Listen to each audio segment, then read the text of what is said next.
good afternoon, good evening, and welcome back home to Wiscasset Speedway on this right now beautiful and sometimes not so beautiful afternoon here in Mid-Coast, Maine.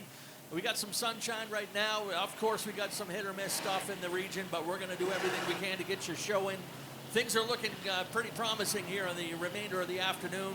So we've got a full show here for you today with Group 2 in action, along with we've got a few Outlaw minis here as well as our Flex division. The Portland Glass Strictly Streets are our Spotlight division, and we've got a load of them again, once again today. 21 cars in the pit, actually 22. One car lost in the heat race in the practice. So 21 cars attempting to get a starting position for this one.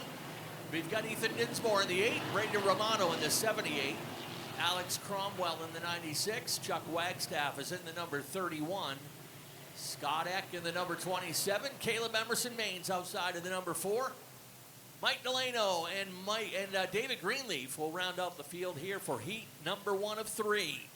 Pace car will turn in, and as usual, we'll turn things over to my partner in crime, Nick Huff. Boogity, boogity, boogity, let's go racing at Wiscasset Speedway. And we're continuing the awesome car counts for the Strictly Streets this year. Still not a single weekend with less than 20 cars. As Ken mentioned, another 22 car field, and Ethan Dinsmore is gonna take the first circuit around.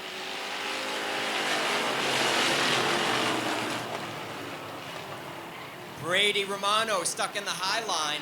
Alex Cromwell's gonna bump it up to second, and they're 3 wide down the back chute. Chuck Wagstaff wisely backs out of the middle. He's in the 31 car, making up your top 5 at the moment. Scott Eck up to 3rd. Romano still up in the 2nd groove. Chuck Wagstaff has a nose advantage down the back chute, and he'll put the 31 into 4th position. Maybe Romano can find an opening to round out the top 5 single file.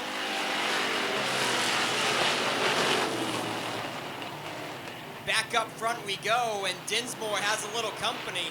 Alex Cromwell, oh, some tire smoke down the back chute. They evidently were sideways going into turn 3. Dinsmore drifting it and kicking up some tire smoke. And Cromwell looked like he backed out of it. I'm not sure what that tire smoke is all about on Dinsmore's, but for a moment there, it looked like Cromwell eased up because of it.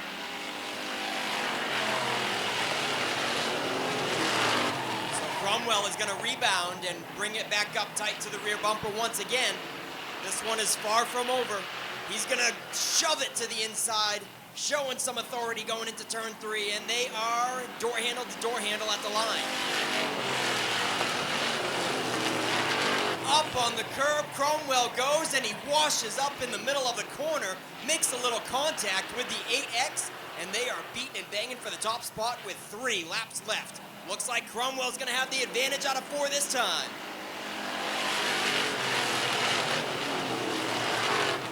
A good corner number 1 entry for Cromwell that time. He kept it off of the inside rumble strips and clears Dinsmore for the top spot with 2 to go in the air at the flag stand.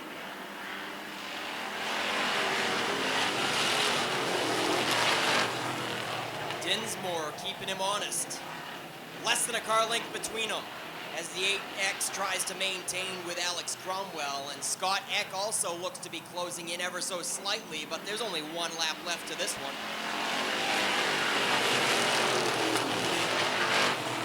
Doesn't look like Brady Romano ever caught a break on the inside line throughout this whole race. You've got the 58 of David Greenleaf finally clearing, and he's going to make up your top 5 coming to the checkered.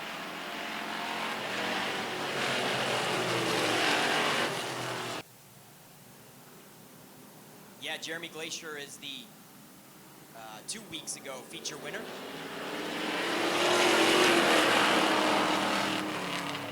As Dan McKeag Jr. is the most recent Strictly winner. Landon Tapley putting up a fight with an already feature winner this season. Glacier looks like he's gonna lose him. The Pierpont brothers side by side, but we've got a spin right behind them. Brandon Bourne in the 31 21X goes around.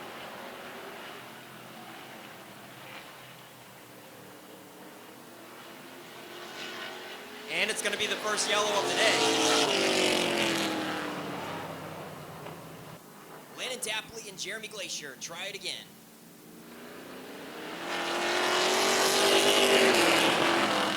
Jeremy Glacier pinching Tapley down big time that time. He was not pleased with Tapley out-muscling him the first 2 laps, so Glacier trying a lot harder for this restart. Oh, we got contact coming out of 4 for row 2. Steve Pierpont trying to come down across the nose of Wade Kennedy, and Kennedy stands his ground. Wow, what a run for the 0-0. Kennedy did not let him have it, and he moves up to 3rd.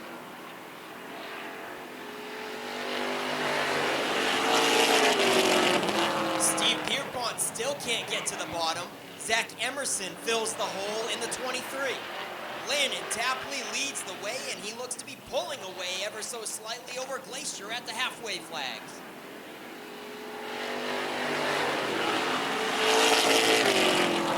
I do believe Wade Kennedy has the fastest car on the track, though. He has reeled in the top 2, and it's a 3-car breakaway. 4 laps to go this time at the line. Tapley hits the curb a little bit. He's going to lose some ground. That did not work very well for Tapley. He hit the curb last time around in turn 3, and now they're stacking up behind him. It slowed up the momentum. Glacier did not go to the top. Wade Kennedy does. Wade Kennedy is still working on the right rear fender of Jeremy Glacier. This one is far from over. It is a 3-car barn burner coming to 2 laps to go. Glacier washes up high, not giving Wade Kennedy much room.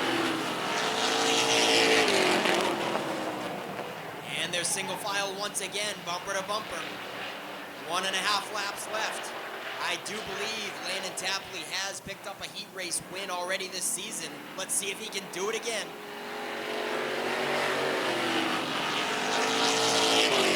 Wade Kennedy looks to the high side of Glacier. Landon Tapley is pulling away, ladies and gentlemen. He's got about a 4 or 5 car length cushion now coming to the checkered. Kennedy can't make the top side work. He's going to cross over to the bottom. Are you kidding me?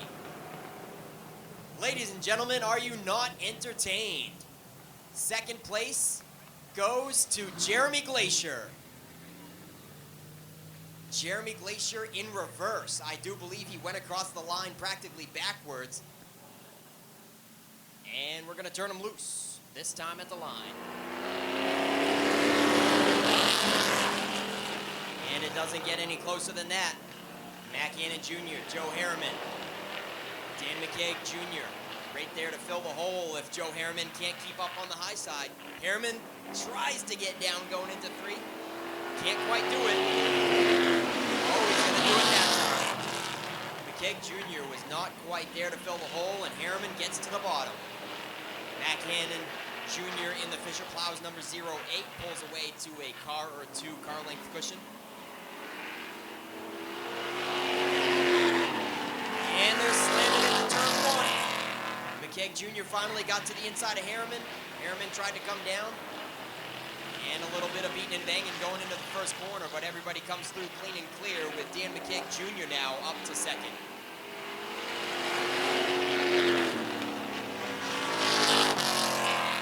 A little bit of trouble for Dan Morton in the 0-0 as he pulled to the front stretch infield for a moment, but got it back up to pace. Back to the front we go. McKeag Jr. looks to the high side of Mac Hannon Jr.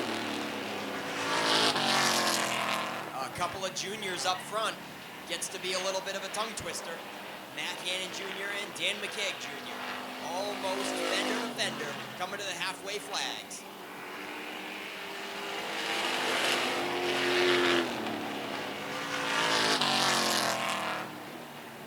And they certainly are getting very close for that top spot. McKeag Jr. trucking along on the high line.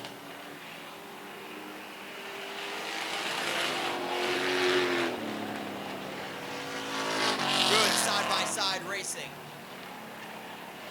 McKeag Jr. not trying to get it all done in one corner. He is slowly but surely getting that fender up on Matt Hannon in the 08.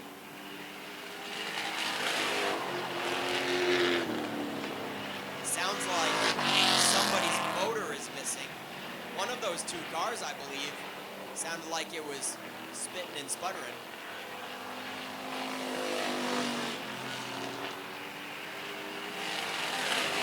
Yeah, somebody definitely doesn't sound healthy that time around. That side-by-side battle, very hard to pinpoint which car it is, but one of the two, Matt Hannon or Dan McKeag Jr. is certainly spitting and sputtering, not running on all 8 cylinders. One more lap to go. Joe Ehrman comfortably in 3rd. Ryan Easton 4th. Dan Morton Jr. 5th. And they're coming to the checkered for that 3rd and final heat race win. Dan McKeag Jr. slowly but surely picks away on the high side on the defending Strictly Street champion.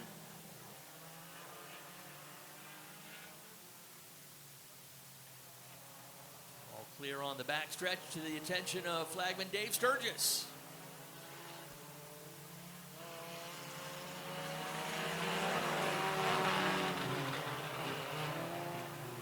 Tyler Field hung back on that restart. Got a little slingshot on the front stretch and takes command over Jarity.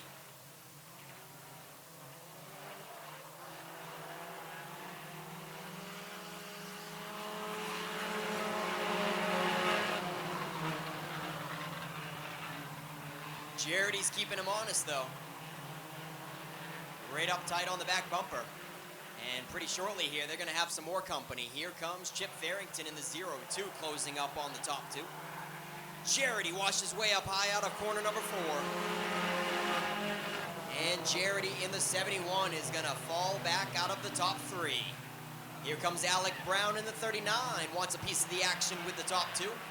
And the opening day winner, the 5, Kyle Enman. We've got a real close bunch. The top 5 and the 6th place car is not too far out of reach as well. A real good, close bunch of Roadrunners this season.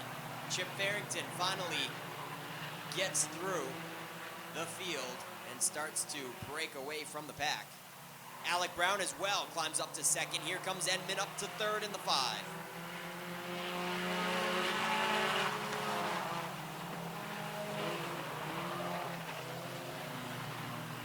So your front row starters have fallen back to 4th and 5th now. And rounding out the field is Kerrigan Glazier in the 99X, as well as Chess Williams in the 46. And we've got trouble with Alec Brown. Looks like a right front tire is going to put the 39 in the pits. She's going to head down pit road and keep this race going under green flag conditions. 4 laps left now for Chip Farrington, and he might have some company pretty soon of Kyle Enman. Kyle Enman is certainly turning faster lap times. He has reeled in Farrington, and he's bringing it up on the high side, dead even at the front bumpers. This time for 3 to go at the line. They are neck and neck.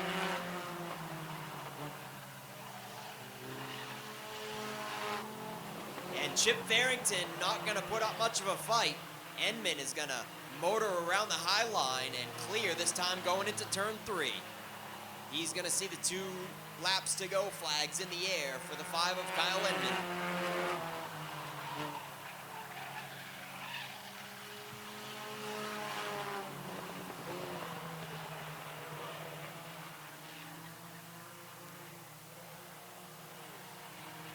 And then we've got Tyler Field in 3rd, Jarity in 4th, Kerrigan Glazier rounds out the top 5. 1 lap to go. We're going to be putting Chess Williams down 1 lap before they get to the checkered flag. Here comes Enman. Heat number 1 for the Roadrunners goes to Kyle Enman.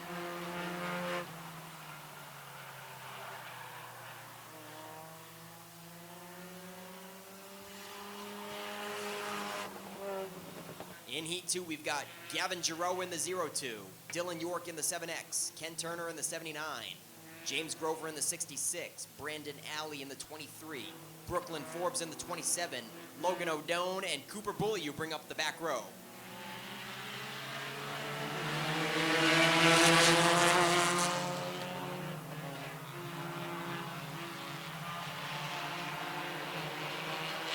And coming into the backstretch, it is all Dylan York in the 7X. Second place is washing up a little high, making it hard for the 66. James Grover was looking to the high side of Gavin Giroux, but these things have got an awful push, and coming out of that last corner, number 4, it looked like Gavin Giroux really upset the line for James Grover. Grover is about to lose another spot, going back to 4th now, as the 5X is coming on through. Cooper Bullier in the Acura. That good looking number 5X up to 3rd now. And he looks like he's far from done. Looks quite a bit faster, especially when the 02 washes up out of turn 4 like that.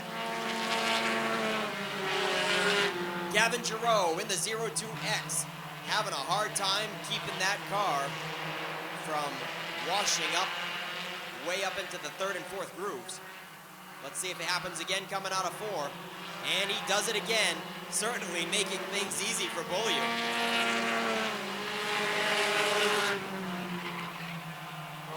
Dylan York in the 7X way out front.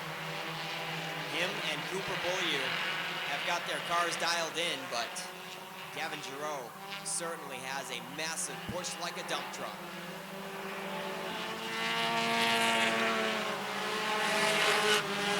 Halfway flags are out, and the top 3 is pretty well spread out in single file, but they're still battling slightly for 4th and 5th, but a lap car is going to play a factor. The 27 goes a lap down and makes them go single file around.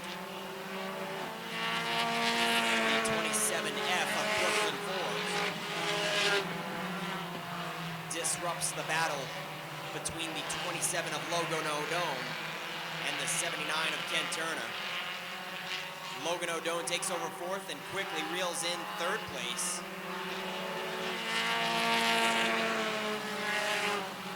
Up to the back bumper.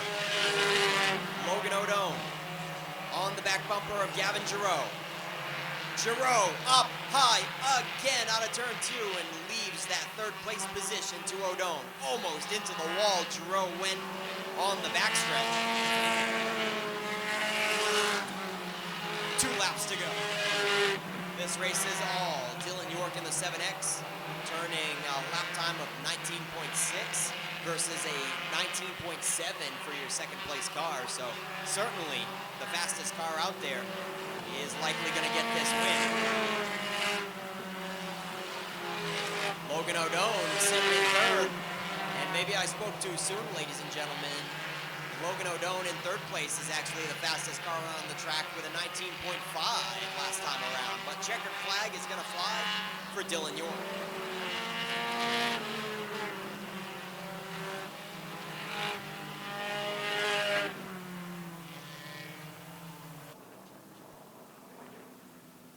Wood Pellet Warehouse late models, here they come.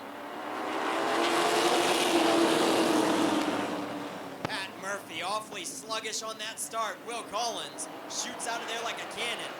And boy, oh boy, he's already over 5 car lengths out front, leaving them to battle it out for 2nd between Pat Murphy and James Doucette. James Doucette on the inside. Alex Waltz looks to follow on the bottom line. But Pat Murphy, he's putting up a good fight up there in row 2.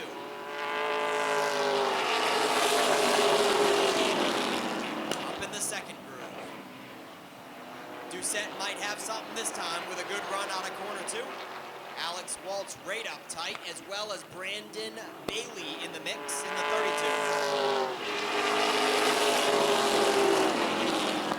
Right behind Bailey, they were almost 3 wide. A little bit of beating and banging between Chris Matchett, Brent Roy, and it looks like Brett Osmond is fast, but nowhere to go. Here they go again. Matchett gets into the back quarter of Brent Roy. We've got trouble with David Getchell sliding to the infield. He's going to keep it rolling, though.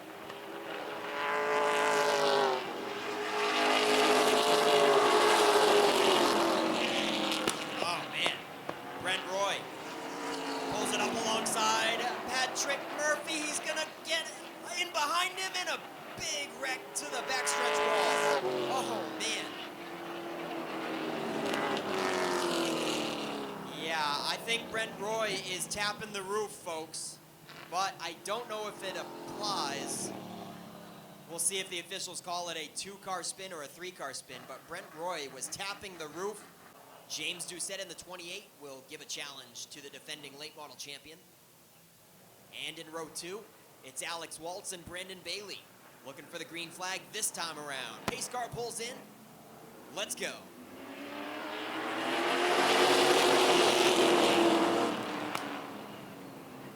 Nobody can maintain with Will Collins in this heat race. Alex Waltz gets sideways underneath James Doucette out of turn 2. Halfway flags are crossed in the air this time.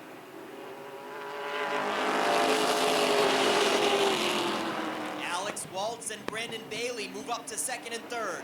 James Doucette finds an opening for fourth, and Chris Matchett makes up your top 5 now. 4 laps to go, this time at the line for Will Collins. Chris Matchett in the 17 has got a rear view mirror full. Side by side behind him, David Getchell and Colton Chabuk, both of them looking for places to go. Stacked up behind Matchett.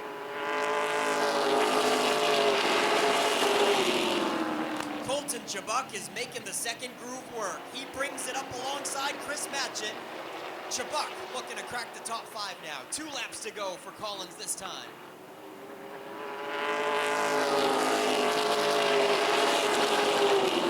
And look at Alex Waltz go.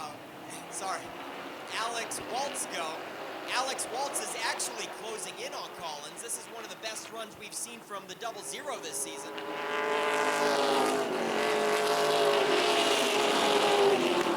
No, this is not one of the best. This is certainly the best run we've seen from Alex Waltz this year. Alex Waltz with a 16.2 lap time, identical to Will Collins.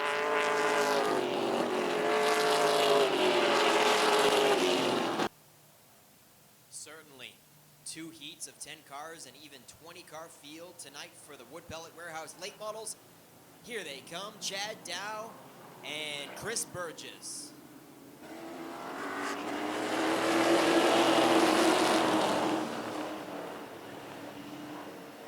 Chad Dow clears. Frank Moulton looks to follow. Side by side for second. Chris Burgess looking to get to the inside, but nowhere to go. Shane Clark is sideways behind him.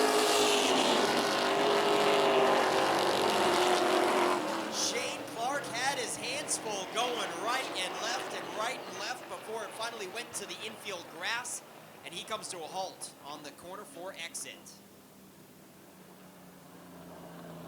Yeah, Josh is saving it up. He's got to go over to Oxford tomorrow and try to nail down one of those 150 lappers up there. So trying to get himself tuned in for the 250 this year.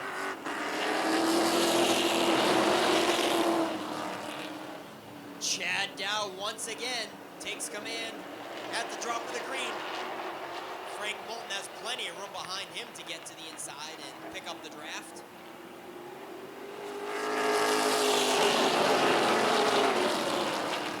Ryan St. Clair clears Burgess. He'll take over third. And the most recent points winner, Jonathan Emerson, looks to take over fourth.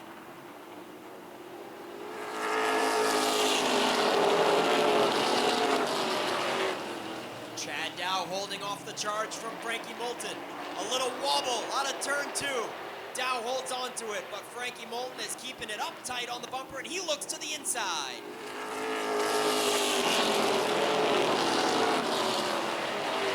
Frank Moulton has the groove. They are fender to fender down the back chute, and the halfway flags are crossed at the line this time. Door handle to door handle. Chad Dow not giving up just yet. Chad Dow quickly gets back to the bottom, looks for a crossover, but can't quite do it. Moulton tries to protect the inside.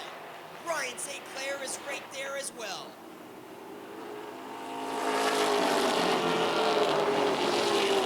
Out of turn 4, Chad Dow clips the inside curve, and that definitely upsets the car. He loses ground on Frankie Moulton as the 15 pulls away to about 3 or 4 car lengths.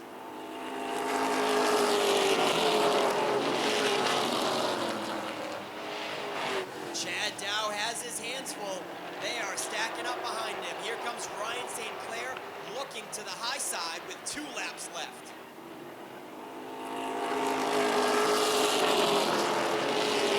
Tiger Colby is boxed in. The 78 has reeled in the top 3. St. Clair putting up a good charge on the high side, and Tiger Colby's ready to pounce as well. 1 to go. And the high side doesn't work so well for Ryan St. Clair. We got a barn burner for the top 3. Chad Dow might be able to hold on to second, and they are side by side for third. Here comes Frankie Moulton.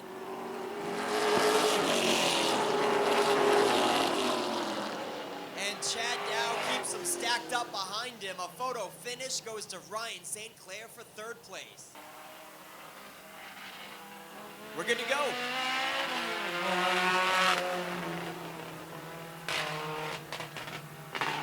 So the 3 car doesn't have a transponder either. All right, so that is Wyatt DePietro in the 3. We're green flag.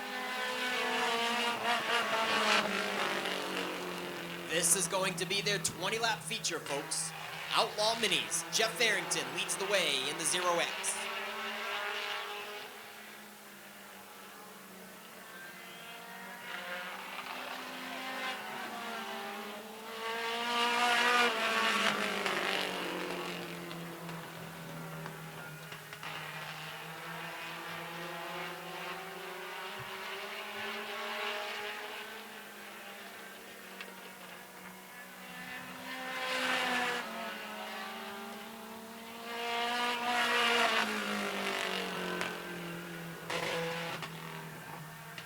Jeff Farrington checking out on this one.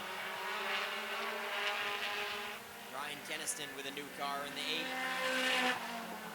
Still working out the kinks with that one.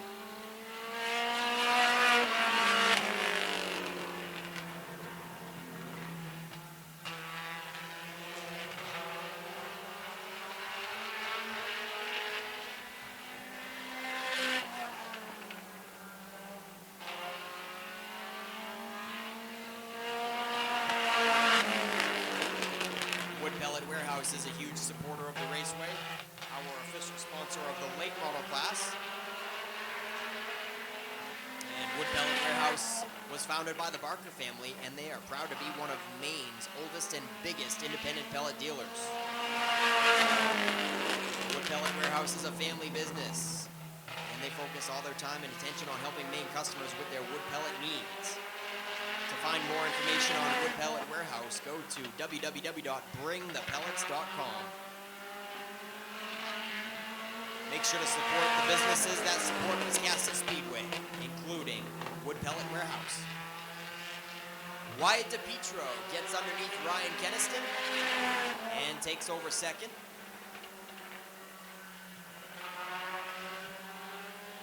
Jeff Farrington out to a track lead in the 0X.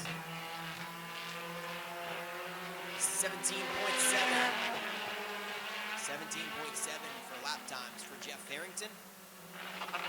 18.5 for lap times for Wyatt DePietro. And Ryan Keniston, 19.1. Halfway flags are out for Jeff Farrington. 10 laps to go for this quick Outlaw mini feature only.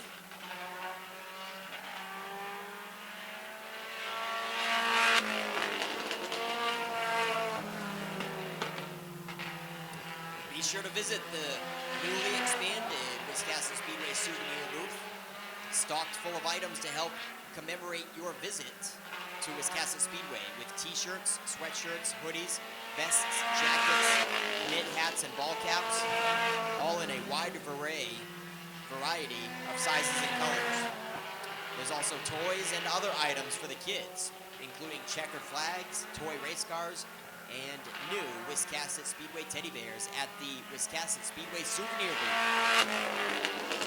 There's also seat cushions, sunglasses, sunscreen, ear protection, and more.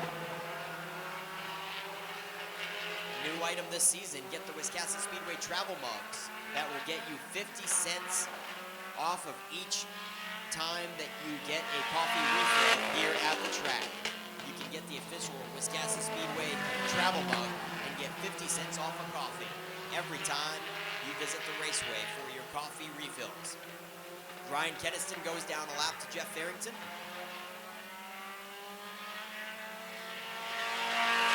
Wyatt DePietro maintains in second on the lead lap, but probably not for long. Jeff Farrington putting on a clinic and closing in fast. 5 to go.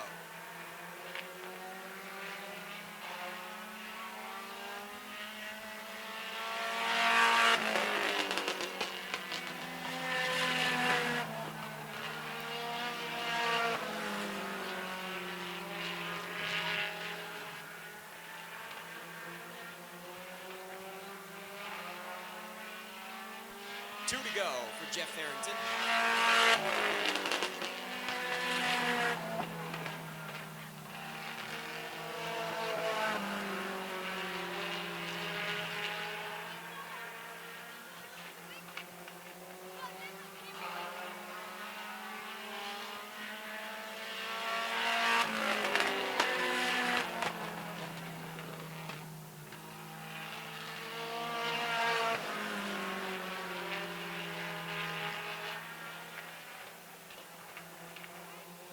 White flag set to fly now for Jeff Farrington.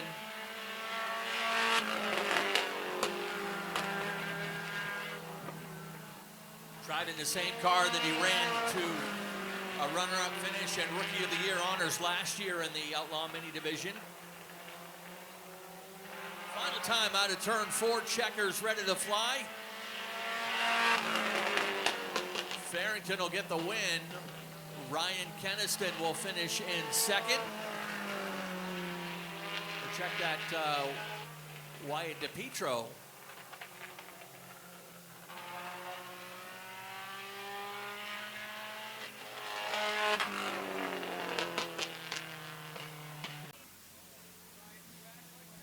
All right, all the combatants have arrived. Let's send things down to Nick in Victory Lane.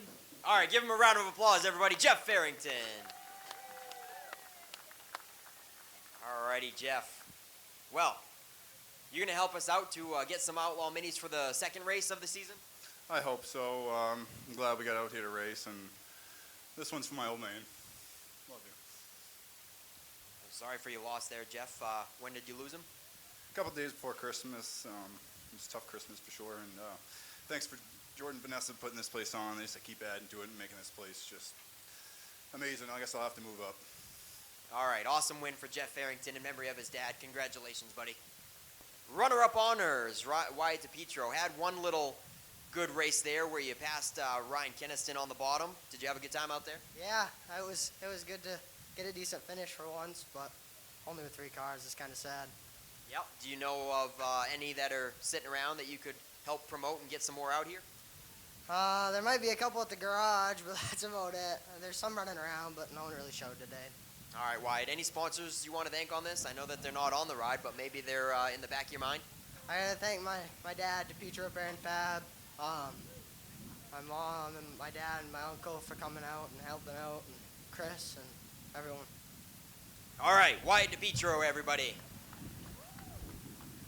And Ryan Keniston. Hey, we made the car look good, didn't we? She was all black when it rolled in the pits, and, well, I know that you got here later than you were expecting and were hoping for a heat race for practice, so were you a little bit bummed out that it was features only? Yeah, I was.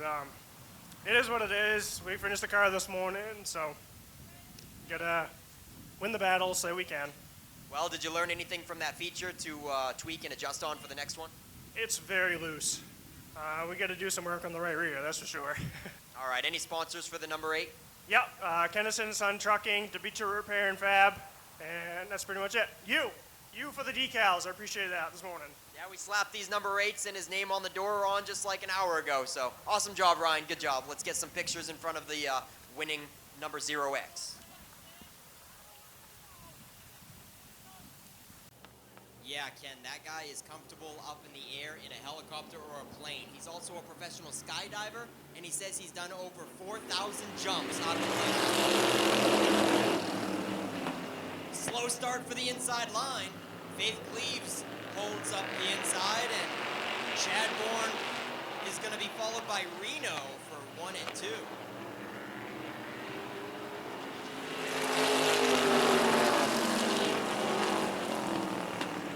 Reno picked up his first modified top 3 in the last mod race on Coastal 200 weekend. He's running second now. Working up the high side is Chuck Colby in the 87. Chuck Colby's going to crack the top 3. Faith Cleaves left to defend 4th from Brian Treadwell. Brian Treadwell looking to the outside for the 4th and 5th place battle, followed by the 6th position car, Jeff Reserve.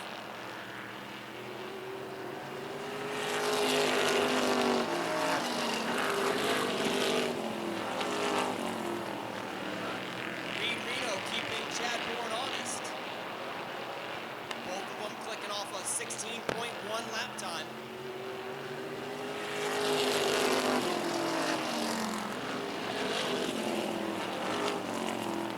Last time around,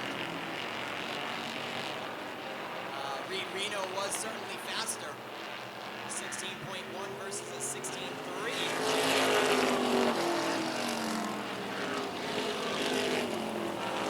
Reed Reno staying consistent, trying to tighten up the gap as they come around for 3 laps to go at the line. Adam Chadbourne, your defending modified champion last season. Still in command. Looking for feature win number 75 tonight. If he can win the modified feature, it will be career Wisconsin feature win number 75. Adam Chadbourne, Caffeine's biggest and fastest track. Reed Reno certainly tightening it up. Has a good corner 1 and 2. With some good momentum to close it in on the 1 car, but probably not going to do it. In this quick 10-lap heat. Chuck Colby solidly sitting in 3rd.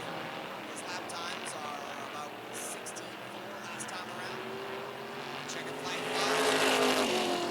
Adam Chadbourne leads this one wire to wire. A good way to get things rolling after that brief rain delay. Bill Pierce behind the wheel of the Norm's Used Cars Ford Mustang pace car. Mike Carlton is over there in turn 1 and 2. Sean Dickinson on the backstretch wall, and double duty tonight. We're thinking of Roland and his family. Roland not here tonight. Then we've got Mike Warren over in 3 and 4. Dave Sturgis up on the flag stand, ready to turn him loose for our first official feature of the night for the Portland Glass Strictly Streets. Pace car heads in. Green flag is out. Here we go.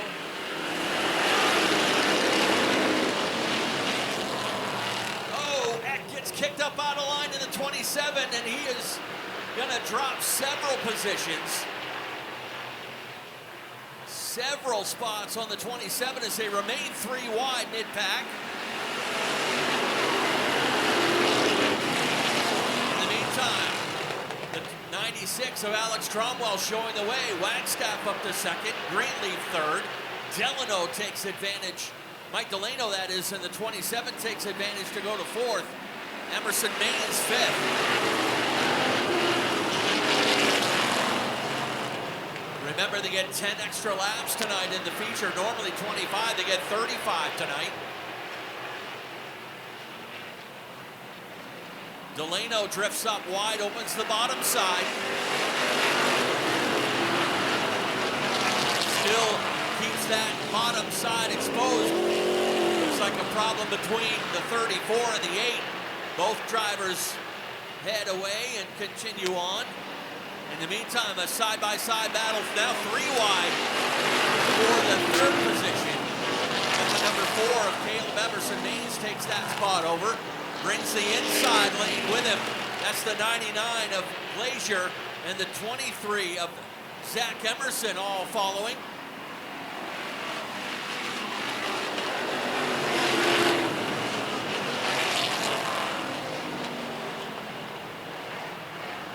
Dinsmore will get a warning as he heads down pit road, and looks like Ed Pierpont may be done for the night as well.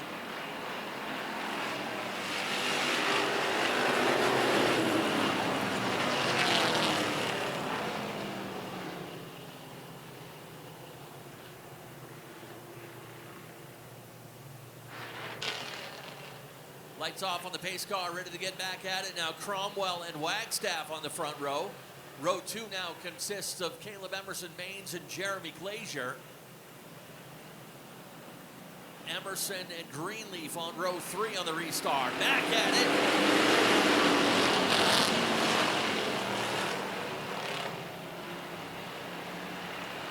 Good start as Cromwell pulls the field down to turn 3.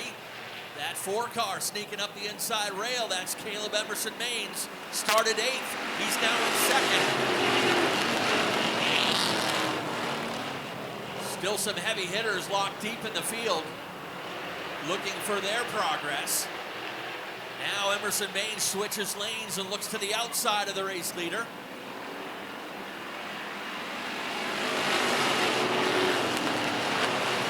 In the meantime, Zach Emerson making some hay pretty quick. He started 12th and now is racing for 2nd alongside Caleb. Cousins up on the row 2, racing for 2nd.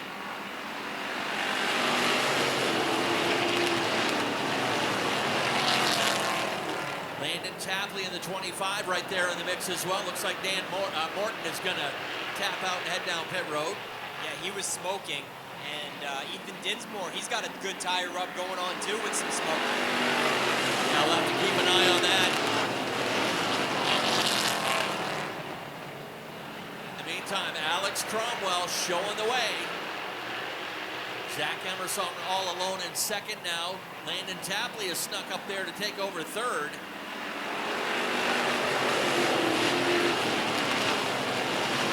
As things start getting sorted out now, watch those guys on the outside lane. Glazier's out there, and so is Dan McCaig Jr. in the number 40. He loves that outside. He's not been afraid to go 3 wide. By the way, one of our podium finishers from last race, Ashton Burgess, was here but loaded up and was not able to compete tonight in the heats for feature. Something go wrong in practice. Single file now back to that 5th place battle. The 58 of David Greenleaf. There goes Dinsmore once again. Greenleaf doing battle with Wade Kennedy, who's hustling up the outside lane.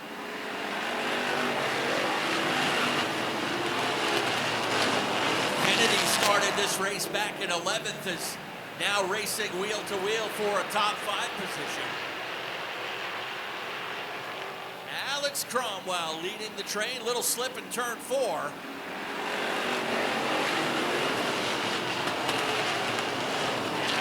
And Zach Emerson takes advantage and jumps up to the outside to go fender to fender for the race lead as they come through 3 and 4.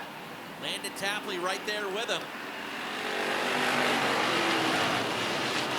Emerson takes that spot by 16 100ths. And a caution flies for the 27 of Mike Delano, and Brady Romano, a flat left front tire on the number 78 as he limps down pit road. Zach Emerson, the 2-time champion, looking to grab his first win of 2024. A perennial contender here is the son of Hall of Famer Larry Emerson.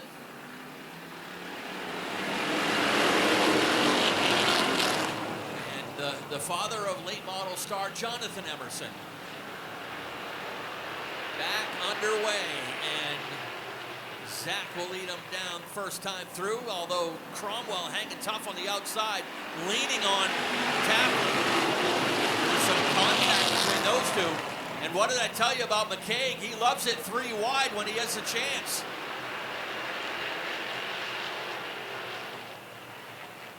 Halfway this time by, McCaig up on the high side, 3 wide onto the front stretch.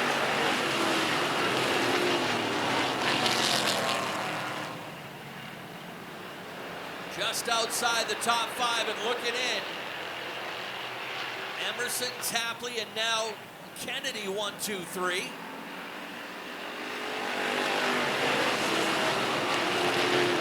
Remember, Kennedy took a little bit of damage on that 0-0 in the heat race with the entanglement with Jeremy Glazier.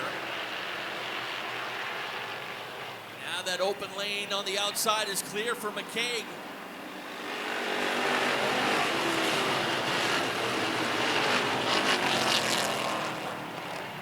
Caleb Emerson, Maine's problem on the 4 car. He was up in the top 3 at one point, and problem for the 20 of Joe Harriman.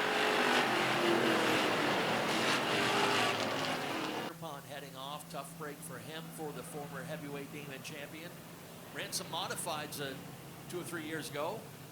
Looks like Mike Delano able to drive away.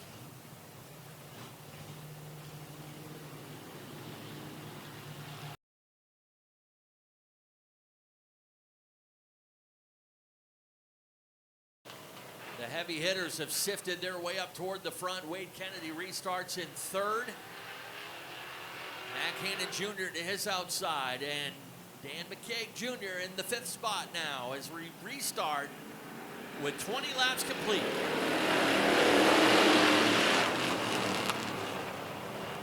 And that sun is brutal on those drivers as they head into turn 2. We start that Wisconsin salute, looking through the sunshine for our cars coming out of turn 4.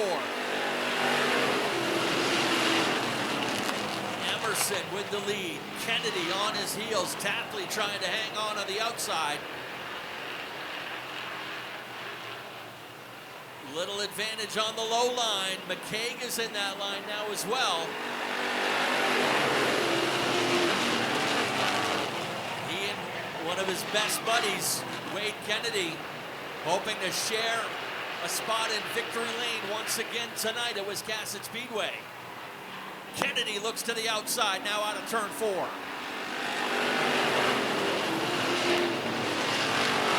Can he make it work? Best buddies racing side by side for 2nd place behind the 2-time champ Emerson. Emerson knows how to protect that bottom. He knows he's going to have to make those guys running on the outside. Kennedy knows that too. And he is pedaling hard on the outside in the number 00. We'll make it 25 complete this time. We go into bonus time now.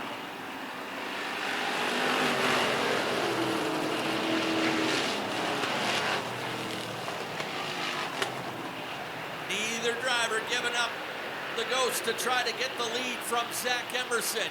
Again, Kennedy pulls a fender up alongside.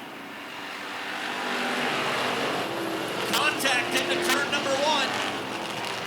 Some smoke off the 40 and the 00 as they leaned on each other on the front stretch. Tapley has settled it down into 4th. Mac Hannon 5th, and a space back to the 58 of David Greenleaf running in 6th. The veteran up front, Zach Emerson. He knows to protect that bottom side. Tapley sneaking back in there to take a run at that pair up in front of him. McCaig and Kennedy trading that spot back and forth. 15 one-thousandths of a second, the separation last time. Now Kennedy ready to make his move on the outside. Wade Kennedy to the top of the score sheet that time by just a nose. Did he lull Emerson into a sense of security? Now overpowers the 23 around the outside, but Emerson comes back.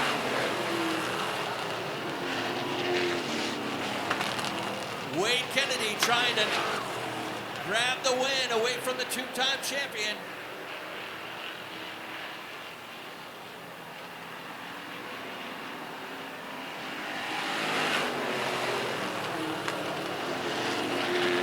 Out around the outside, takes over the lead, and here comes McCabe.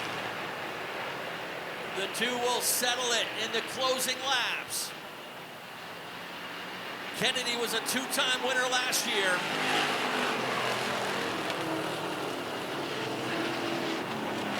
McCabe has already been a winner this year. This time by 2 laps to go. Emerson fading a little bit. Can Hannon come in and grab a spot? McCabe sends it up to the high side. They'll go door to door down the back chute. White laundry will fly this time by. Kennedy inside, McCabe outside, and 1 lap to go. 1/1000th of a second, the lead for Kennedy.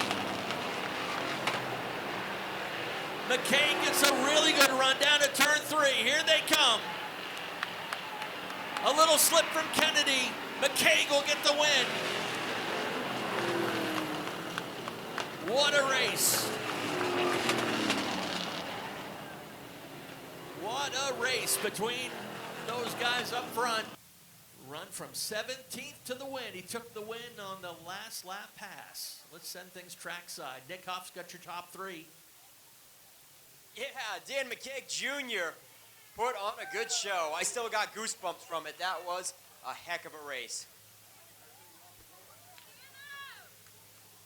Yeah, before that last lap, I think when you and Wade were in 2nd and 3rd, you guys were still kicking up tire smoke, rubbing a little bit. You guys good friends or good rivals? Oh, great friends. I mean, we had some great battles in the past as well at Beach Ridge for sure, and that was definitely another one. I mean, we hit coming down the backstretch, I think, with 2 to go, and I mean, I was just trying to hold them down and, you know, just old-fashioned racing, you know, but I mean, overall, the car was great all day. I mean, I'm stoked.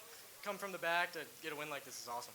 Yeah, you made up a lot of positions up in the 3rd and 4th groove in the marbles. This is definitely a stout piece. Who do you want to thank for sponsoring the 40? Well, first, I'd like to thank my dad and David and my grandfather and then my brother for spotting, my buddies for coming out, my mom, and then Webster Service Center, Pearson Seating and Cooling, Northeast Technologies, JP and Family Roofing, McKegg's Roofing, B&D Burner Service, SOS Towing, Mr. Bagel, Dodo's Hot Rods, any marketing and everyone else that comes out, and thank you fans too. Dan McCaig Jr. Back-to-back wins. He won last week on Coastal 200 weekend. Wade Kennedy, first visit to Victory Lane this season. Can't be too disappointed about it, but man, you drove it hard into turn 3 to just give it all you had at the end. Yeah, I could feel the race car from the start. Couldn't get off the corner super well, and then I could see Daniel coming. I knew he was going to come on the outside hot, and then we got hooked together a little bit, and I was like, oh boy, we're headed towards the wall. But it was super fun racing against him, my teammates. Got to thank all my sponsors for coming out and supporting us. My Uncle Dan, the Naughty Garage, my girlfriend, all the fans that come out and love short track racing. Wade Kennedy, awesome job. Coming home with runner-up honors, put on a heck of a show. And then to the defending Street Stock champion, Mac Hannon. That pre-race interview that we talked together earlier brought you some luck tonight, huh? Yeah, absolutely. It was funny when we got sitting on the backstretch. I'm like, geez, I'm glad Nick came and talked to me and said, geez, maybe we'll see you in the top 3. So, yeah, we pulled it off. Yeah, the closing laps, it really came to. I mean, the top 5, you guys were just under a blanket, and I think you probably passed 1 or 2 cars just on the last two laps or so. Yeah, the car was really good on the outside. On the bottom, it was kind of weird with the front end doing what it was doing. But anyways, so I was excited when we got on the outside, and I could see where we were getting people versus where they were better than me. So it's hard to beat these two in front right here. They're really rocking it this year. All right, first time in Victory Lane to thank your sponsors. Go for it. Yeah, Fisher Engineering. We got On the Road Trailers, Nitro Designs for doing the graphics, Lakeside Performance Machine. We got Union Redemption. You got Sisu Masonry, Tired Iron Restoration, Salinins, Oakland Park Lanes, JJ's Garage. And we got ASA Family Auto Sales that came on board. The decals should be in today. So we got another couple more. And, you know, just a family, friends, everybody that helps. The Daisy Valley team, Scott Eck, Dave Brandon, their whole family and team. It's a group effort. All right, great job. Matt Cannon Jr. rounds out your top three. We'll get these guys in front of Dan McKeag Jr. for the second weekend in a row for some top three photos in Napa Coastal Auto Parts Victory Lane.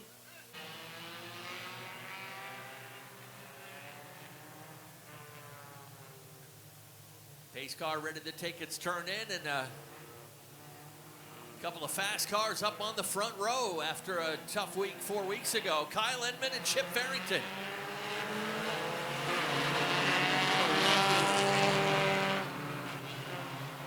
Already fanning out 3 wide in the middle of the pack. As the lead pair get away in a hurry, Farrington and Edmund. Now fast car shuffling up to the back of the field. Dylan York way out wide. He's using about the 5th group right now. Brandon Alley in the 23 got out of shape, and everyone hit the brakes. Kyle Edmund, winner on opening day, last place finish last time they raced.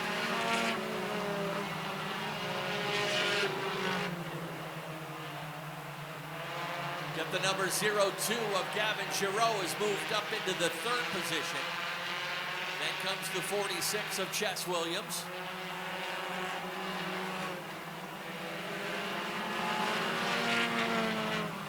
These guys turning lap times of just over or under 20 seconds, about a 67 mile per hour average speed around this 3/8 mile track.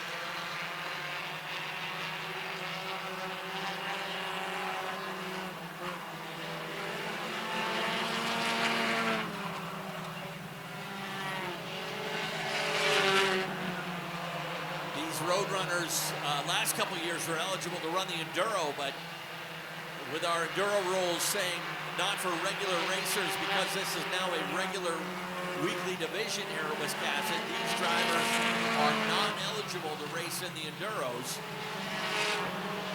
Although if they do want to put a guest driver in that's not a regular and just make a couple of changes to make them adhere to the Enduro rules, at least the car will still be eligible. Not too often a driver's able to pull away from Chip Farrington in that 02, but that is just what Kyle Edmund is doing. The interval now about 0.8 of a second.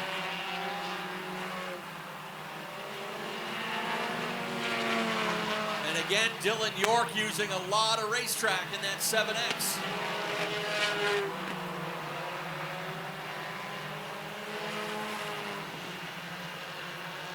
Drives out around the 5X.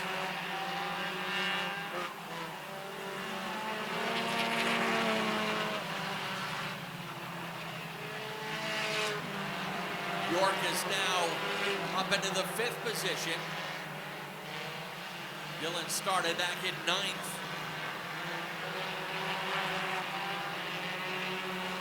Giroux in the 02X drifted up wide open the bottom side for Alec Brown in the number 28. The number 39 that is.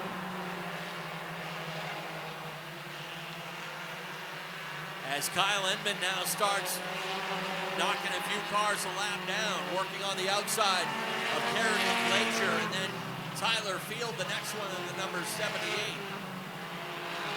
Half straightaway lead now for the number 5. It's up to 1.3 seconds. 5 cars still turning the fastest laps. Actually, now fastest is that number 7X of Dylan York. York is now knocking on the door of a possible top 3 position. Pulls up along the outside of Alec Brown.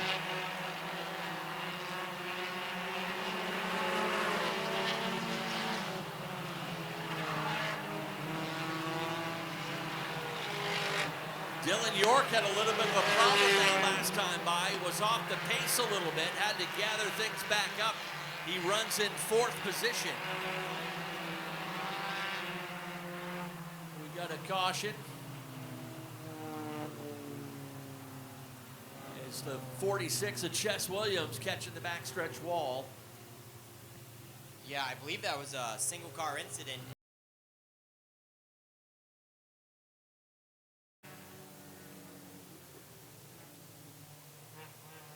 Kyle Inman, he had about a 1.5 second lead over Chip Farrington, but that's scratched down to 0. They'll try it again now with 12 laps complete.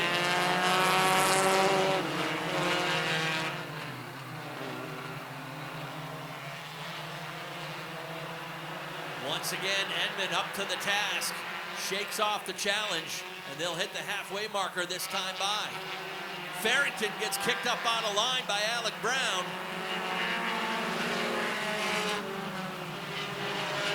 Cooper Beaulieu coming into the picture in the 5 from the back of the field. He started 13th and now up to 3rd as Farrington drops anchor a little bit, is dragged back about 3 more positions.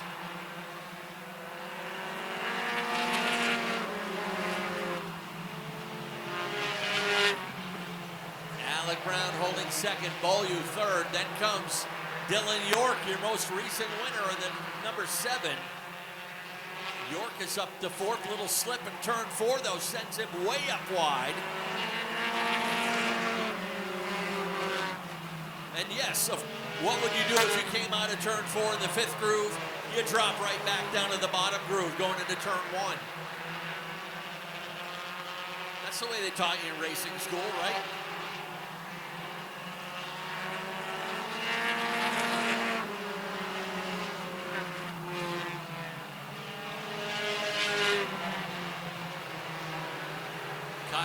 Now stretching that lead back out once again. Multiple car lengths over Alec Brown. Brown, the son of veteran modified racer Mike Brown.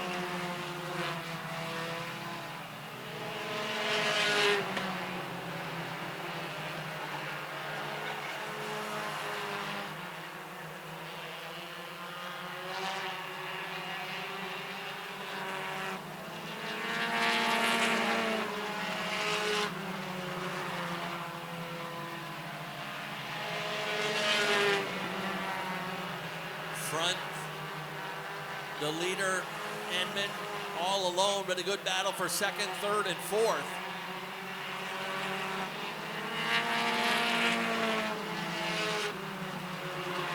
Dylan York has probably driven the furthest distance of any driver in this race. This time by to be 5 laps to go on the number 5 of Kyle Inman. York pushes the 5 out of the way.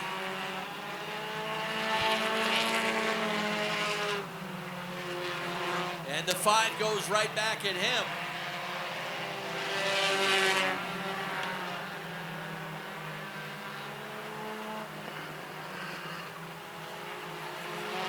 Dave Sturgis working that passing flag again now on the 78 of Tyler Field.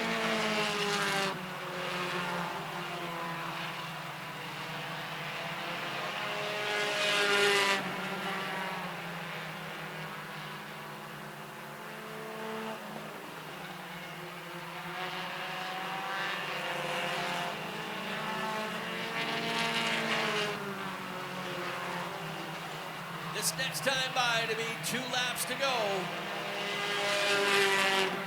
on the number 5 of Kyle Inman.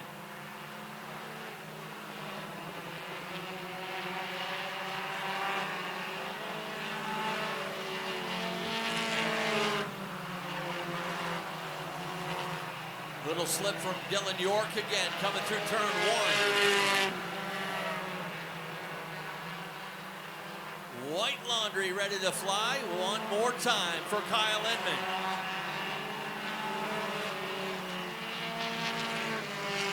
Picked up his first career win back on opening day. And will be the first driver to double up here for the Roadrunners in 2024. Checkers fly.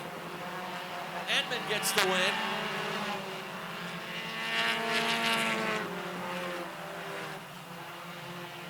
Kyle Enman with the win. Alec Brown second. Dylan York takes third. Cooper Beaulieu from the back of the field up to finish in fourth. All right, everyone's there in victory lane, and let's send things down to Nick once again. Yeah, this guy was the opening day winner.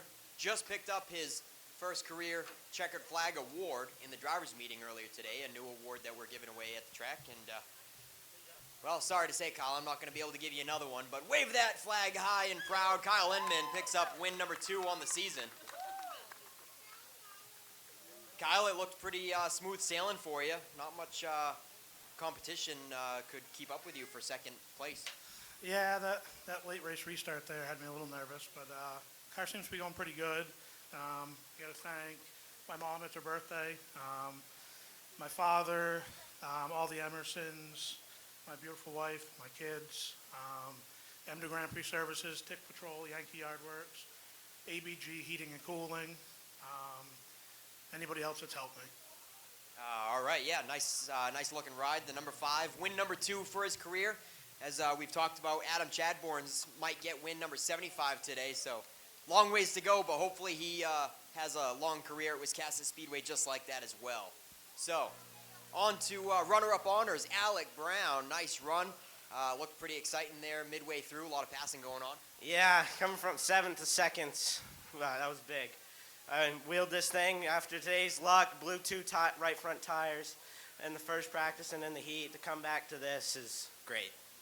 Anybody you want to thank for sponsoring the 39 ride? I want to thank Capo Cannabis, Swift Storage, my dad, he helped me a lot, my mom. I want to thank Noah for sponsoring for me, spotting for me. I want to thank Bill, Grandma. I don't know, I think I have a list on the other side real quick. Yeah, go for it. I'd like to thank Nicole, Drew, Olivia, Aiden, Carter, Brownell, Devin, and I'd like to thank Brooke for putting up with me and the whole family for putting up with me. All right, next time I see you, you're going to have to transfer that list over to the other side. Congratulations, runner-up honors, Alec Brown. And now on to Dylan York in the 7X, coming home in the top 3. Had to use the chrome horn a little bit there, didn't you, Dylan? Yeah, for sure. Got a few sponsors I want to thank. First of all, my kids, my wife, everybody that helps. Delano Seafood, Darren Scott and Napa, Kim and Car Riley, Coastal Car Wash, Crave Nutrition, Coastal Locker Room, Cobingale Service Station, Here We Are, Coastal Nutrition and Energy, Salty Bliss, and Aim For It God Service. Thank you. She quite a handful to drive. Sometimes we'd see you come out of 4 way up high. Sometimes we'd see you right on the curve. Yeah, we got to do some fine tuning, but she'll be good. All right, Dylan York wraps up our top 3 in the Roadrunners. Glad to have the Roadrunners on a bi-weekly basis as a regular part of Group 2. We'll get you guys up here in front of Kyle Enman's ride for top 3 photos in Coastal Auto Parts Napa Victory Lane. Find one of their 30 locations at www.capnapa.com. And we got the late models up next. Back up to you, Ken. So Frank Moulton had given up his 11th starting position, dropped to the tail end of the field, must have some mechanical issues.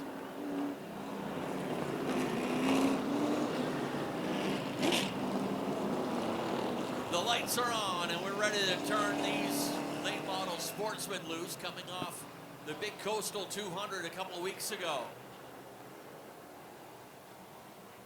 Will Collins and Alex Waltz. To the attention of Dave Sturgis. Green flag is out.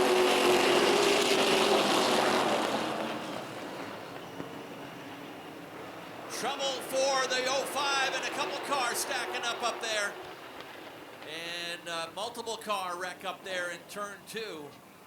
Chad Dow's involved. Shane Caherl, Jeremy Turner, Tiger Colby. Not sure if Shane Clark took any damage, but Colby's got some heavy right side damage. Chad Dow able to drive away.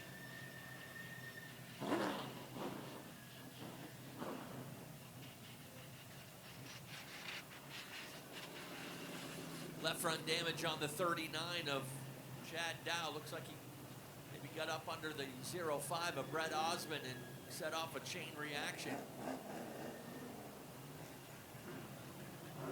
And there you see the right side damage on the 78 of Colby. Lights off on the pace car, set to get back at it.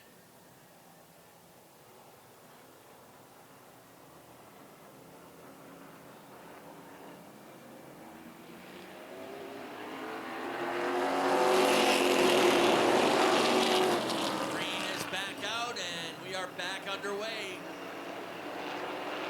Will Collins, Alex Waltz, and Brandon Bailey. Bailey's got a fender underneath for that battle for second.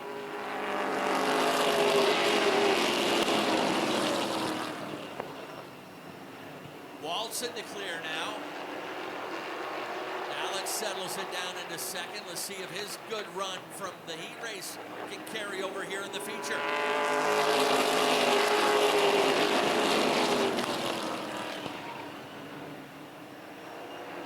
Settled into second, third that is in the 32. James Doucette fourth, Brent Roy fifth. All the traffic right now behind Colton Shabbat in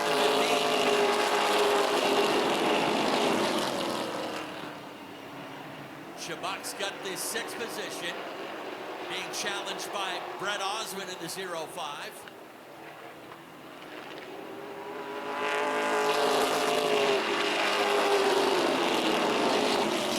Sideways out of turn 4. Great save out of the kid in the 15. But he gives over that position now to Brett Osmond, and Ryan St. Clair follows in the 51.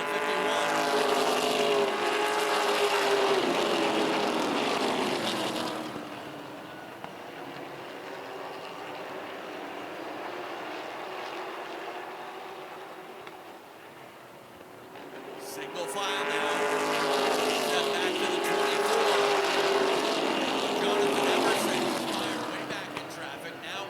Osmond steps out of line again. Work on the outside of James Doucette.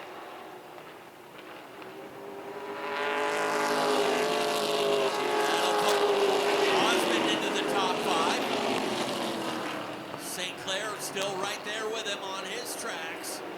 St. Clair follows into 6th. That'll shuffle Doucette back to 7th.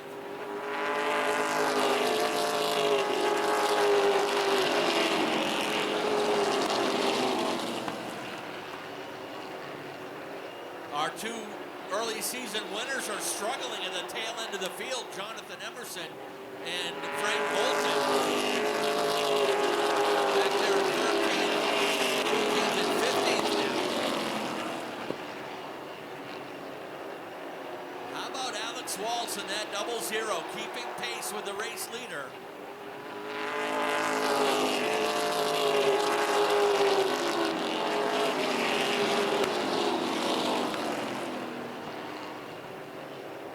Straightaway back to the 32 of Brandon Bailey. Bailey looking for his first podium.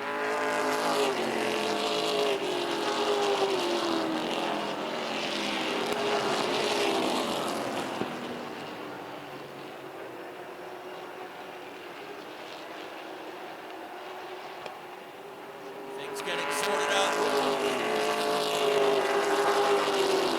There goes the 6th. Todd Lawrence in the 6 car into the dirt, kicks some up there in turn 3, so that'll bring out the second caution.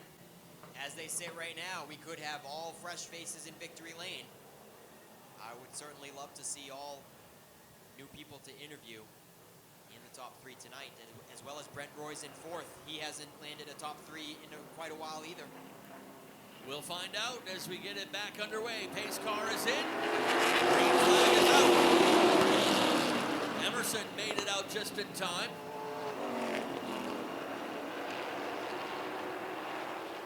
Little accordion effect back in the pack, and we've got a caution. Not sure if they thought Collins jumped the start, perhaps. We'll check with race control.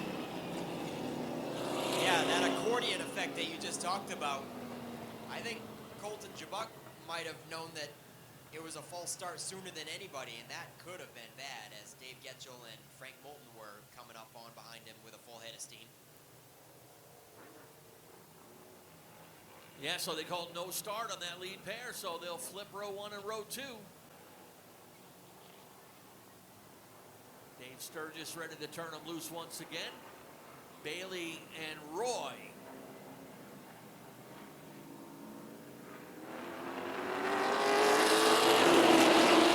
Good start this time.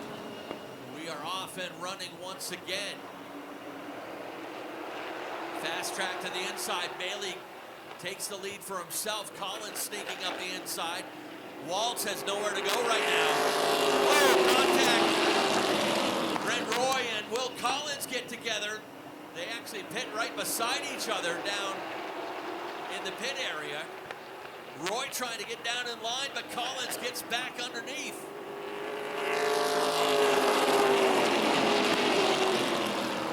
They'll bounce off each other again in turn 1. All the while, Brandon Bailey starting to stretch it out up in the lead as they remain side by side for second, third, fourth, and fifth.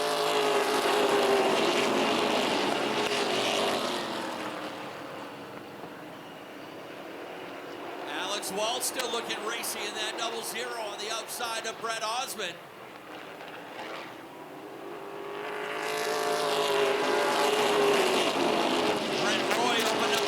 For just a moment, Waltz thought about putting it in there, but wisely backed out.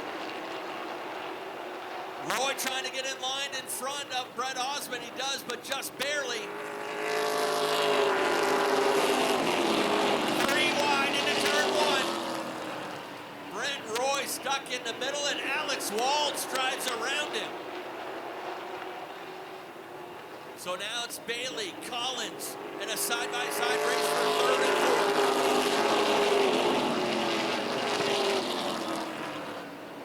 Looks like Alex Waltz may have a little bit of a tire rub on that 0-0. He'll settle it down in behind Brett Osmond. Trouble into turn number 1. Brent Roy spins around. Colton Chabuk is collected. Doucette.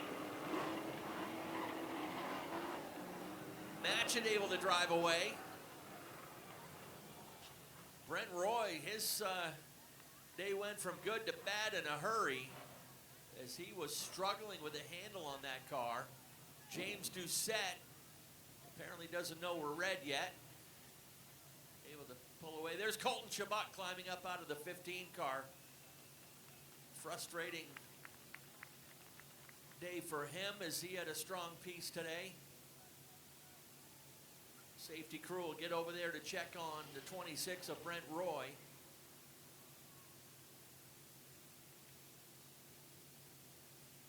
And Tandy Bailey quickly up there to check on Colton Chabuk as well.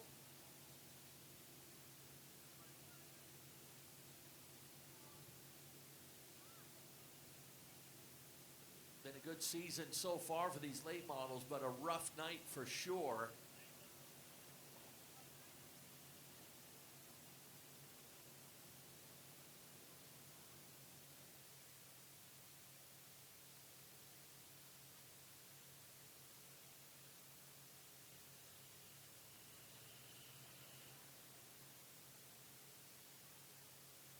All right, Colby Robbins letting us know both the drivers checking out okay. Just got the wind knocked out of them, but otherwise okay. Talking it over with the rest of the crew, and now another Pro Body Works cleanup.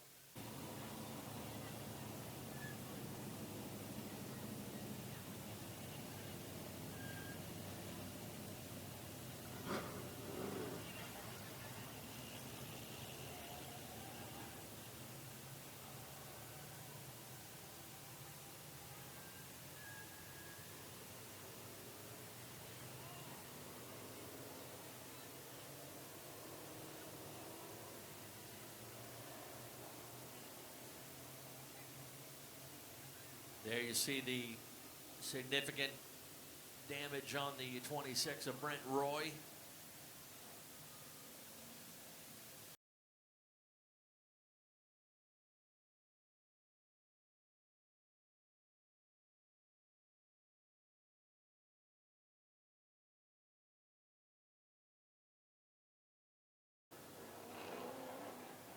Bailey and Will Collins on the front row.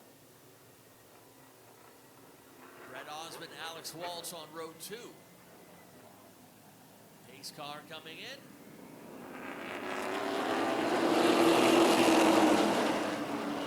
Will Collins drives around Brandon Bailey and back into the lead. Alex Waltz getting a good run on the outside.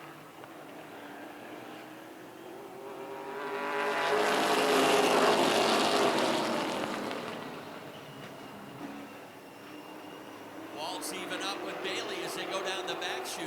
Little advantage to the outside. We are still searching for halfway in this race.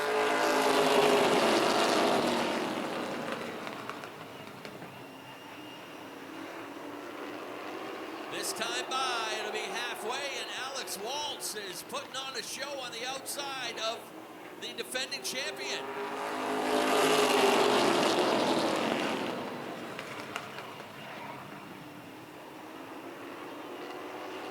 Alex Waltz into the lead.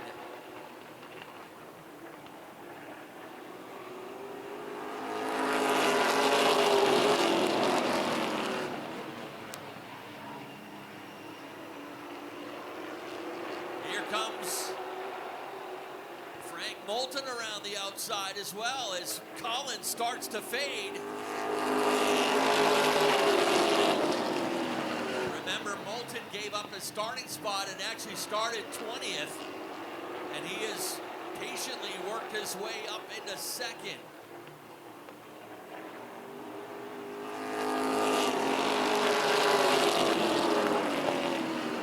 Brett Osmond out around the 25 of Collins. Will had a great launch on that last restart, but something going away on the handling of that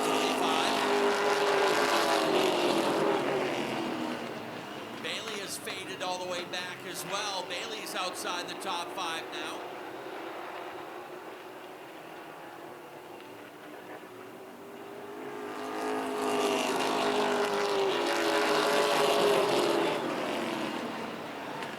Lawrence gets into Bailey into turn 1. Will Collins has faded back out of the top 3, restarts 4th. Or actually, he comes out of the pits. He was running in the 4th position.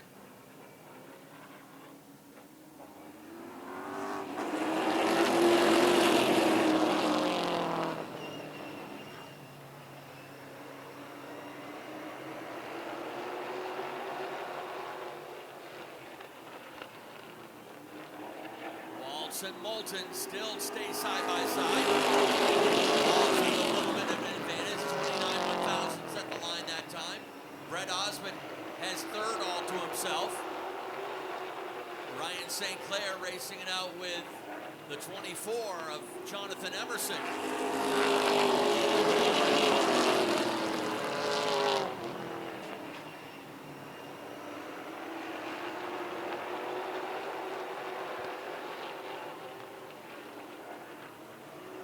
Waltz drifts it up wide. Moulton goes up there with him. Frank Moulton looking strong on the outside. Brett Osmond waiting to see which lane to follow. Waltz overdrives it in turn 4 again.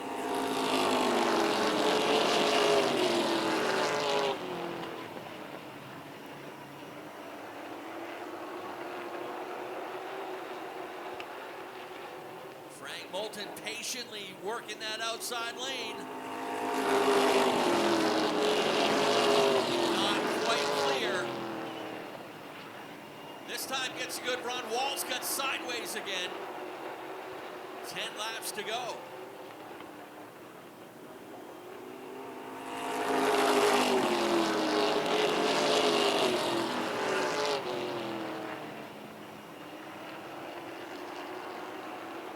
Brett Osmond will set his sights on that 00 of Waltz.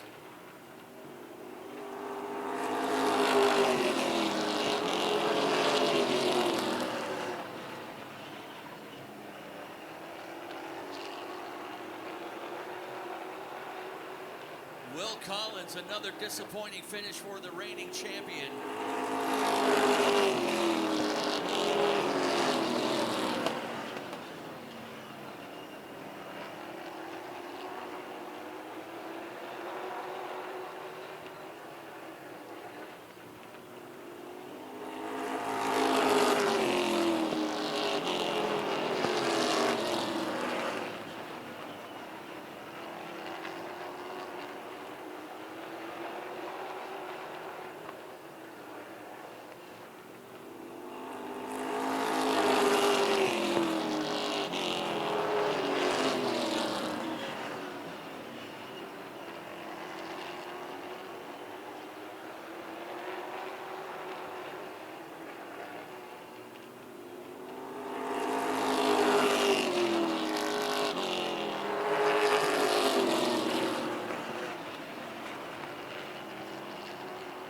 Inside the final five, Frank Moulton was the opening day winner in that number 15. Alex Waltz running for his first career late model podium. Brett Osmond, he's been up and down all day long. Actually, last 2 or 3 races. A lot of frustration for the kid in the 05, but rebounding for a third place run right now. Then comes the 51 of Ryan St. Clair. Almost some trouble for the 6, but he gathered it up. 2 laps to go this time.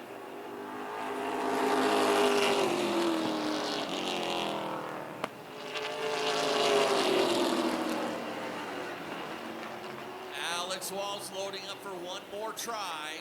White flag ready to fly. 3/8 of a mile to go.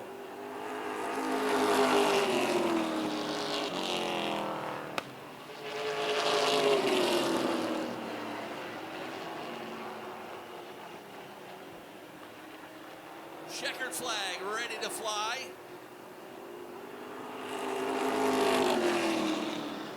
Frank Moulton will secure the win. Moulton grabs the win. Alex Waltz second. Brett Osmond third. Ryan St. Clair fourth. Jonathan Emerson rounds out the top 5 in car number 24. All right, and there they were. Let's set things trackside. Nick Huff's got your top 3 in Coastal Auto Parts Victory Lane.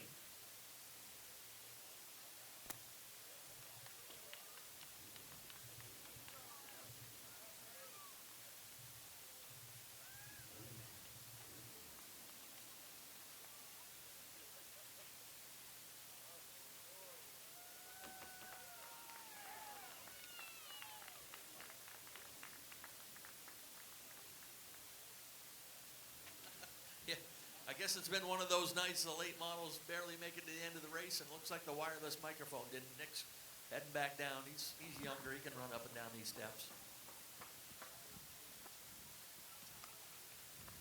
Yeah, we'll keep it short and sweet tonight. It's been a long enough one for the late models. But, hey, Frankie, first 2-time winner for the season in the late models, really putting on a, well, semi-dominating act, but I guess a big revival from Coastal 200 weekend, right?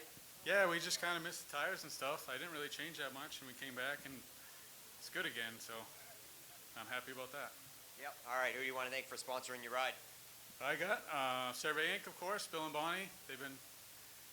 We've been so much better since they started helping us, and that's huge for us. Derek Larrabee Construction.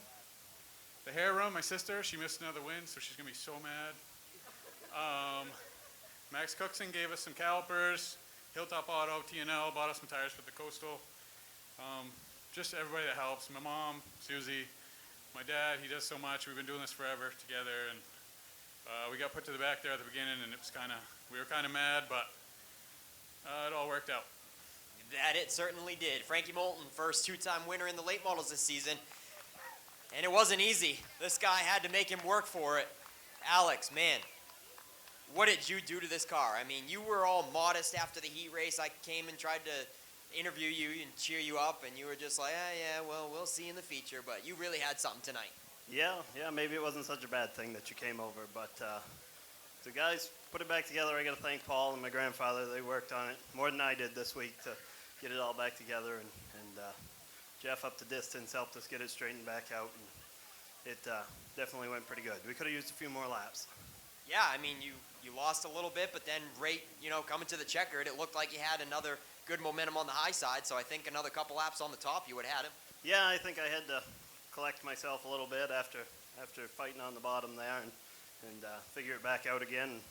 I just needed a few more laps, I think. I would have given him a run on the outside. Great run, Alex. Your first late model top 3 ever, right? Ken said you've managed 4 fourth place finishes, and this is his first time in victory lane.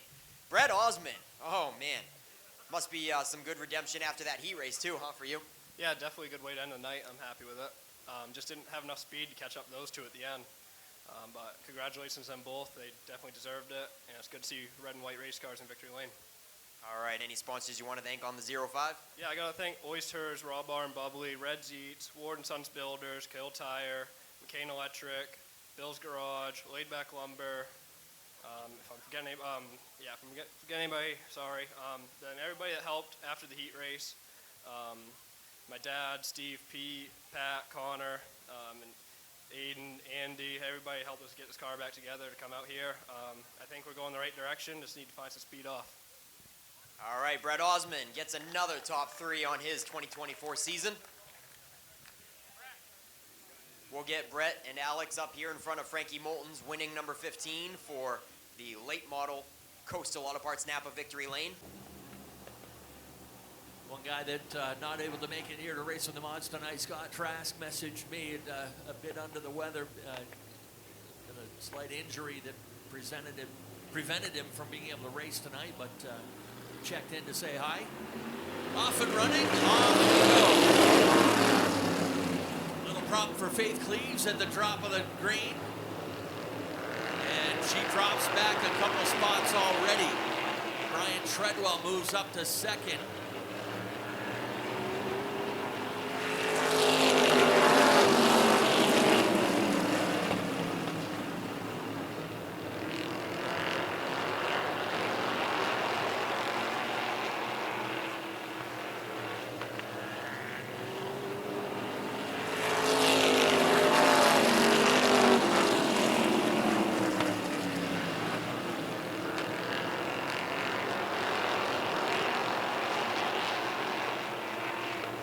Chadbourne already out to a big lead in that number 1.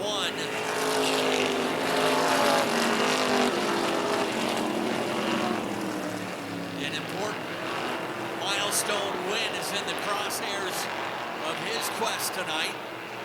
In the meantime, Chuck Colby up alongside Treadwell for second.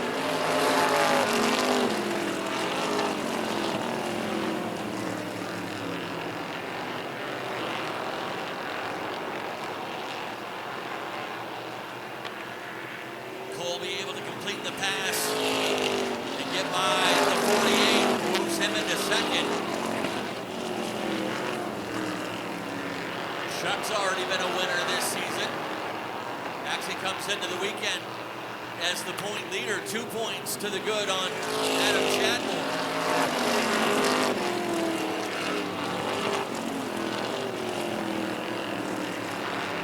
Chadbourne, Colby, and Treadwell, 1, 2, 3. Reed Reno holding down the 4th position in the number 77. Faith Cleaves has faded back to 5th in the number 89.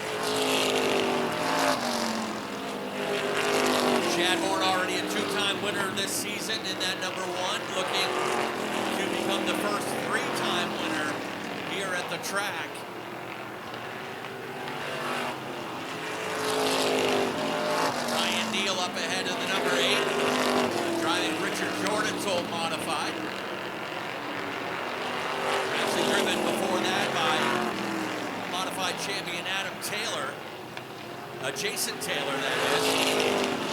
His son Adam actually running race up in Richmond and ready to make the jump up to four-cylinder bros probably next year.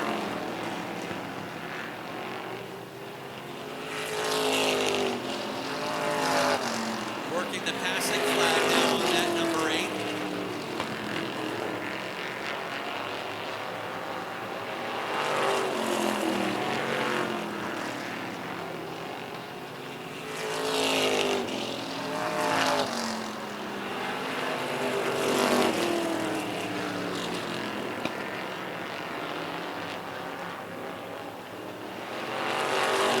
Nearing the halfway point, Adam Chadbourne with a 1.7-second lead over Chuck Colby. That lead is kind of stabilized. Half straightaway lead, and halfway through this race, 15 down, 15 to go.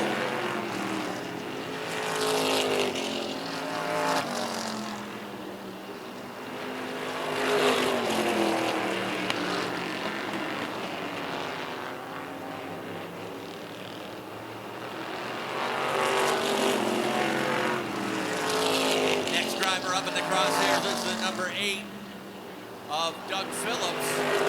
Phillips did not run in the heat race, but was able to get things together for the feature tonight.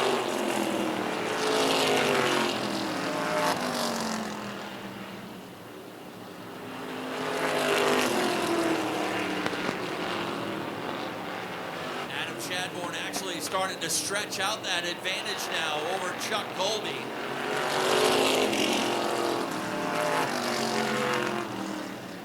These guys have traded wins back and forth over the first 3 races of the season.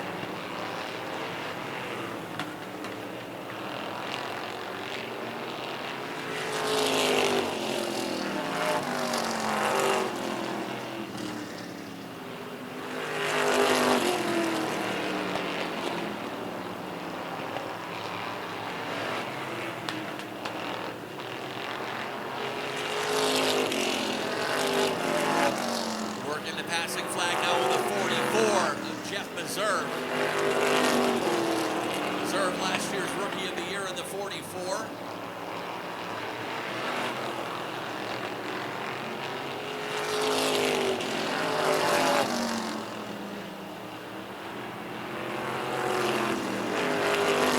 Got a battle heating up there for the 3rd position. Brian Treadwell's got it. Reed Reno right on his heels in the 77. Treadwell loses it on the backstretch. And that'll bring out the first caution of the race with 22 complete.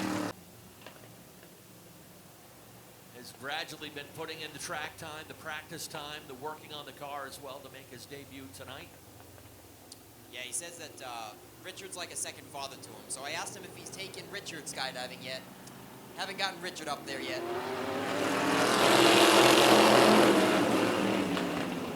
Yeah, we got to work on that for sure. Heads up race now between Chadbourne and Colby. These are the top 2 drivers in the class now, going at it wheel to wheel.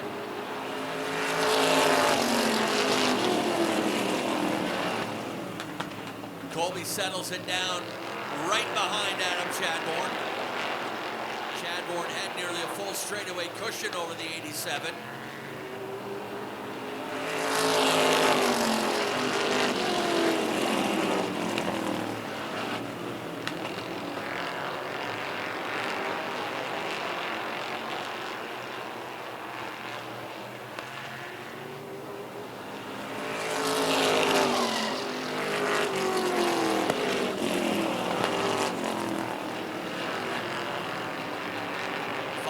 To go when they get to the stripe this time.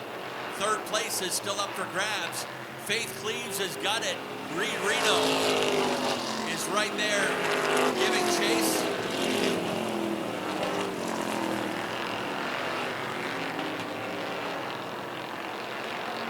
And Reed Reno make it 2 straight podiums in that number 77.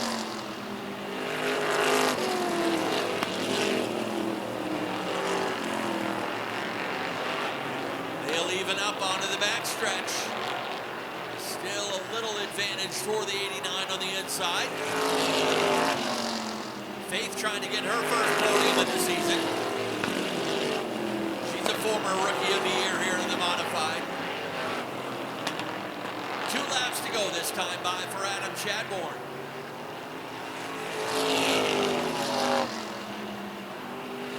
Chuck Colby solid in second. 3rd place is still up for grabs. Faith Cleaves 37 1/1000ths over Reed Reno. White flag. Oh, they make contact out of turn 4.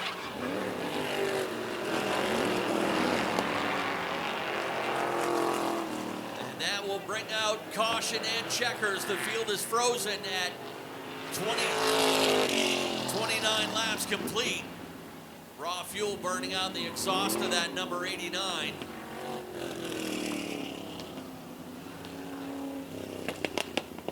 Again, they do not race to the checkered flag. The field is frozen, and when the caution comes out, the leader's already taken the white flag. So the race is complete. Chadbourne gets career win number 75. Colby will take second. Treadwell takes third. There he is, folks. Career win number 75 for Adam Chadbourne. And you got to race Colby there on 1 restart and definitely had the fastest piece tonight, Adam. Yeah, I was nervous when we had that restart. Chuck was going to come up beside me. He's always a tough competitor, and I knew he was going to be tough. And I wasn't sure he was gaining on me a little bit the early part of the race. Just glad this old weapon stayed together. How old is this weapon? We put it together in 17 and have been racing it ever since. We had to put a clip on it when we got it, and we've had to put a clip on it a couple times since then that I've run it into the wall or whatever. But So even in 17, it wasn't a brand new chassis for you, right? no, we don't ever get brand new things. So how old was it before that? I'm not even sure. 90s, late 90s maybe? Yeah, she's 96. 96, and nobody knows how many clips it had to be put on between that and 17 as well, I'm sure. Right, yeah, no idea. All right, who do you got to thank for sponsors for career win number 75 at Wiscasset Speedway? Well, first I gotta thank my dad and my friends and my crew. All right, we wouldn't be here every week without you guys. I gotta thank my sponsors, Shoreline Detail Pros. Thank you guys. Central Maine Seal Coating, Dresden Takeout, Lynn Spring Service, Midcoast Glass and Windows, Montague Restaurant, Norm's Used Cars, Shop to Shore, Wiscasset, Bath, and Booth Bay, Napa. All right, Adam Chadbourne, everybody. Lots of family coming in celebrating with the decorations and signage. Chuck Colby, another second place behind that cat. Yeah. What's it going to do to keep up with him? Tire softener, because I know that's what they're doing. I know they are. All right. I used to do it back in the day, and I know what it does. Chuck, anybody you want to thank for sponsoring the 87? Just about everybody that helps me. Red Deeds, Colby's Auto Center, Tire Dresden Takeout, Riley's Well Drilling, and East Flagpoles, so should do it.